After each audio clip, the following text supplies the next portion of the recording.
L'industrie et le monde du marketing musical évoluent extrêmement rapidement. Ce qui a marché en 2019 marchera peut-être pas de la même manière en 2020 et peut-être moins encore en 2021. Il n'y a qu'à voir avec cette pandémie mondiale par exemple, tout a été chamboulé. Les artistes ont arrêté de tourner soudainement. Bref, il y a tout qui a été un petit peu remis à zéro.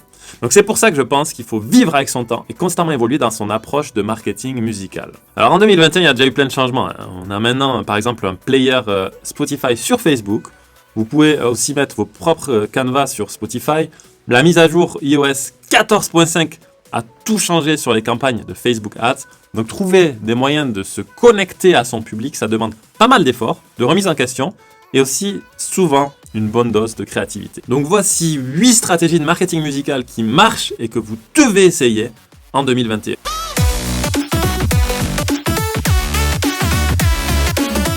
Salut YouTube, je m'appelle H, je suis DJ et producteur de musique électronique et sur ma chaîne on parle de marketing musical. Donc si tout ça, ça vous plaît, abonnez-vous pour ne rien rater de mes prochaines vidéos. Ah oui, restez bien jusqu'à la fin de cette vidéo parce que pour moi la dernière chose, c'est de loin la plus efficace pour réussir en 2021. Spoiler, on parle de collaboration. 1. Inscrivez-vous sur Spotify for Artists. Alors ça, je le dis tout le temps, mais si vous n'êtes pas encore sur Spotify pour Artists, allez-y. Déjà pour les stats, parce que vous pouvez voir combien de personnes écoutent votre musique à tel instant. Vous pouvez voir où ils écoutent. Vous pouvez voir comment les gens écoutent votre musique sur une période de temps. Vous pouvez voir d'où viennent les streams. Est-ce que c'est des streams organiques? Est-ce que c'est des streams qui viennent de playlists? Si oui, quelle playlist? En fait, Spotify partage de plus en plus de data avec ses artistes. De nombreux artistes et leurs équipes basent le calendrier de leur tournée sur les endroits les plus écoutés sur Spotify. Bon, ça marche quand il n'y a pas de pandémie mondiale. Donc, si vous êtes sur Spotify pour artistes, vous pouvez soumettre aussi votre musique au curateur de Spotify pour éventuellement apparaître dans une playlist officielle. Ça vous donne aussi accès au Release Radar, qui est une playlist algorithmique à ne pas négliger. J'en parle dans cette vidéo, les 6 types de playlists Spotify à connaître. Vous pouvez aussi uploader votre Canva, qui est une petite vidéo loop de 8 secondes que vous pouvez associer à votre morceau. Bref, plein d'outils nécessaires pour réussir votre marketing musical et peut-être analyser et ajuster votre stratégie sur le court ou moyen terme. Là, vous avez un feedback direct de comment marche votre musique et surtout où. Donc, vous pourrez appuyer votre promotion en prenant ces données en compte. Numéro 2, recrutez quelqu'un pour vous aider. Alors même si vous êtes très doué pour vous vendre, il y a un moment donné, vous êtes humain et comme pour tout le monde, une journée fait 24 heures.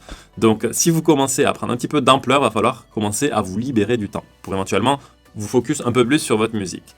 Et c'est pour ça qu'il existe les managers d'artistes. Donc ils sont là pour épauler les artistes dans les décisions et surtout prendre en charge le côté business qui au bout d'un certain point devient un petit peu trop lourd pour un artiste. Il y a aussi les labels qui ont des équipes plus importantes et qui ont les relations, les leviers pour votre marketing. Non, ça c'est vrai que ça interviendra à un stade avancé de votre carrière. Donc c'est vrai que si on est quelqu'un qui n'a pas encore beaucoup de fans, c'est vrai que c'est difficile de faire intéresser les gens à sa musique. Alors comment faire? Vous pouvez toujours spammer vos amis et votre famille pour qu'ils vous aident. Maintenant, je ne sais pas s'ils vont le faire sur le long terme. Une meilleure solution consiste à engager quelqu'un pour vous aider à promouvoir votre musique et à vous vendre. Et cette personne prendrait pendant une certaine durée un pourcentage de vos ventes, de votre musique et de vos cachets. Donc à un certain niveau, je pense que c'est totalement nécessaire d'avoir un manager.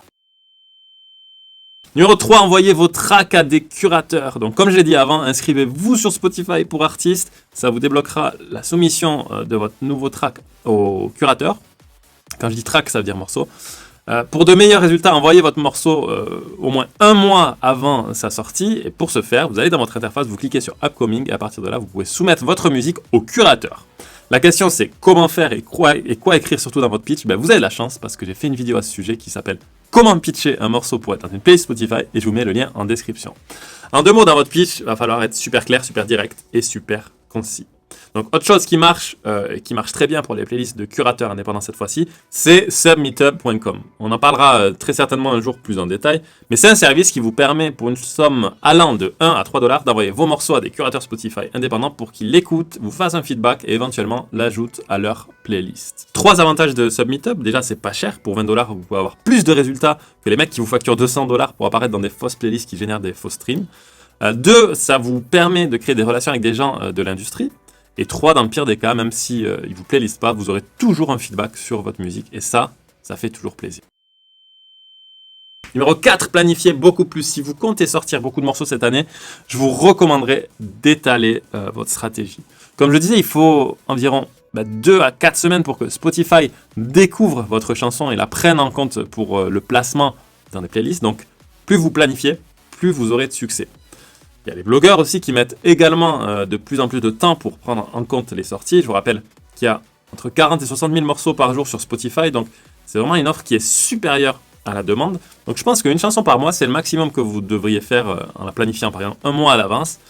Moi perso, je sors un morceau toutes les 6 semaines. D'ailleurs, j'en parle un peu plus en détail dans ma vidéo. À quelle fréquence faut-il sortir de la musique? J'ai l'impression d'avoir fait une vidéo par sujet, mais je vous mets le lien en description. Numéro 5, réservez un budget de campagne Facebook, Instagram Ads. Donc perso, commencez à payer pour promouvoir ma musique sur Facebook. J'ai mis longtemps vraiment à m'y faire. C'est vrai qu'au début, Facebook, c'était facile. On pouvait grossir vraiment facilement, on pouvait facilement faire la promo. On avait quand même pas mal de reach, mais fallait s'y attendre. Et donc si d'une part, on ne sait pas utiliser Facebook et Facebook Ads, et si on n'a pas de budget, en 2021, on est mort. On ne fait pas de reach, personne ne voit nos publications. C'est comme ça, vous ne pourrez rien y faire. Vous pouvez râler autant que vous voulez sur les réseaux sociaux à faire des statuts comme vous voulez. Ça ne changera pas le problème. 2021, il est temps d'accepter le fait que les réseaux sociaux vous permettent d'atteindre des fans ciblés et des personnes qui vous ne suivez pas, de collecter des données et de vendre votre musique. La vérité, c'est que les ads, les pubs, sur les réseaux sociaux peuvent toucher un nombre considérable de personnes pour un prix plutôt raisonnable. Et ça, ça peut se faire dès aujourd'hui à votre niveau. Par exemple, c'est beaucoup plus cher de passer une annonce à la radio ou de passer une annonce imprimée que Facebook. Là, avec un budget de 5 € par jour, vous pouvez commencer à avoir des résultats et lancer votre carrière. Cette année, c'est le moment ou jamais de vous plonger dans des stratégies de marketing musical pour les publicités Facebook et créer des campagnes qui fonctionnent pour vous. Sortez dehors et allez jouer. Et ça, c'est de loin le plus efficace. Alors, je suis d'accord qu'en 2020, c'était chaud à cause de la pandémie, etc. Maintenant, on a un peu plus le droit de sortir, donc il n'y a plus d'excuses. C'est sûr que votre carrière ne décollera jamais tant que vous ne faites pas de prestations ou que vous ne faites pas de live. Jouer sur scène, ça reste l'un des meilleurs moyens de créer un buzz, de se développer, de vraiment se connecter à un vrai public et de présenter votre musique à l'industrie. Donc forcez-vous au moins à faire un événement par mois. Commencez à créer des liens avec d'autres groupes et artistes. Proposez-leur de faire une première partie par exemple. Ça vous donnera accès à de nouveaux fans et ça peut être que bénéfique pour vous. Numéro 7, soyez cohérent. En anglais, on appelle ça la consistency. C'est à la fois être cohérent et aussi régulier. Vous n'avez pas besoin de tout publier en même temps. Comme on l'a vu pour la musique, vous pouvez planifier un maximum, mais ça marche aussi pour votre contenu sur les réseaux sociaux et votre communication. Publiez les choses lentement. Publiez-les bien et publiez du contenu de qualité. En fait, aujourd'hui, il y a tout simplement trop de bon contenu pour que les gens s'intéressent à du contenu moyen. Donc, réfléchissez à 2 fois avant de poster quelque chose de pas trop bonne qualité, quoi. Donc, gardez-en sous le coude, créez du contenu en masse et en avance, et tout ça, ça vous permettra d'atteindre cette qualité et de vous démarquer.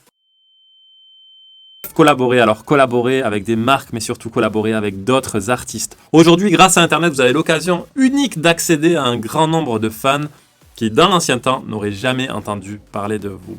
Donc faites des collabs. En plus, ça peut être cool sur le plan créatif, c'est bénéfique pour tout le monde, mais il faut vraiment que la collab ait du sens et soit cohérente avec votre branding d'artiste et votre stratégie.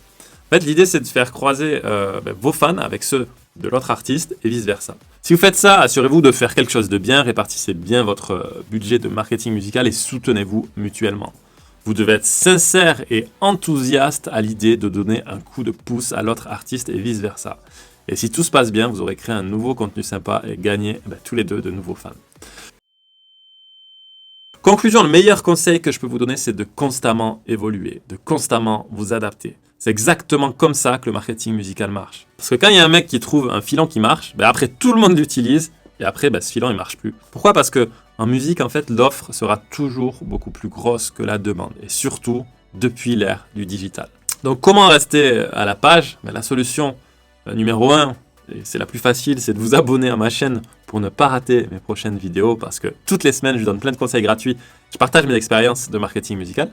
Et la solution numéro 2, c'est facile, c'est de télécharger mon plan d'action de 14 jours avec une action de marketing musical à faire par jour pour réussir votre prochaine sortie musicale. Vous cliquez, vous mettez votre mail et je vous envoie ça direct, c'est dans la description. C'était H, portez-vous bien et prenez soin de vous. Continuez de tout casser dans votre musique. On est là et on se dit à très bientôt, j'espère.